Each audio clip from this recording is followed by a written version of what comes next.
Guys நிறைய பேர் resort டைப்ல நல்ல ஒரு ஃபார்ம் லேண்ட் இருந்தா சொல்லுங்க ப்ரோ சொல்லியிருந்தீங்க. ஸோ உங்களுக்காக தான் இன்னைக்கு வந்து ப்ளூ மவுண்ட் ப்ராஜெக்ட்டுக்கு வந்திருக்கோம். ஸோ எங்க லொகேட் ஆயிருக்கு அப்படின்னு பாத்தீங்கன்னா கோயம்புத்தூர்ல பாலக்காடு பைபாஸ்ல வந்தோம்னா எட்டிப்படைங்கிற பிளேஸ்ல தான் லொகேட் ஆயிருக்கு. ஸோ இந்த லொகேஷன் பாருங்களேன் வேற லெவல்ல இருக்குல்ல. ஸோ எனக்கு முன்னாடி அப்படியே பார்த்தோம்னா சூப்பரான ஒரு ஹில் வியூங்க.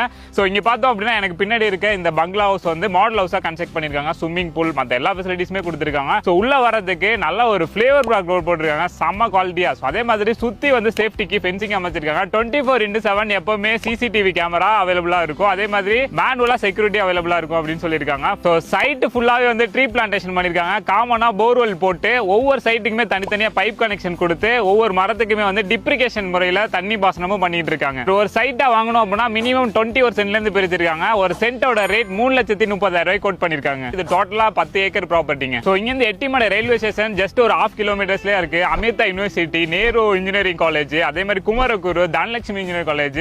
ஸோ இங்கிருந்து பைபாஸ் போகணும்னா அப்படின்னா ஜஸ்ட் ஒரு 1 கிலோமீட்டர்ஸ்ல அமைஞ்சிருக்கு. நீங்க ஒரு இன்வெஸ்ட்மெண்ட்டுக்காக பாக்குறீங்க அப்படி இல்லைன்னா காட்டேஜ் கட்டி ரெண்ட் கொடுறீங்க இல்ல நீங்க வீக்கெண்ட் ஸ்டேக்காக பிளான் பண்றீங்க அப்படின்னா சூப்பரான சூட்டபிளான ஒரு ப்ராஜெக்ட்டுங்க. ஸோ இந்த மாதிரி எல்லா ஃபெசிலிட்டிஸுமே அமைஞ்சிருக்குங்க. ஸோ இவங்களை பத்தின ஃபர்தர் டீடைல்ஸ் தெரிஞ்சுக்கணும்னா வீடியோல கேப்ஷன்ல உங்களோட நம்பர் கொடுத்துருக்க மறக்காம செக் பண்ணிங்க. ஸோ உங்க ஃப்ரெண்ட்ஸ் ஃபேமிலிஸ் யாராவது இந்த மாதிரி ஃபார்ம் லேண்ட் சர்ச் பண்ணிட்டு இருந்தாங்க அப்படின்னா இந்த வீடியோ உங்களுக்கு ஃபார்வர்ட் பண்ணி விட்டுருங்க.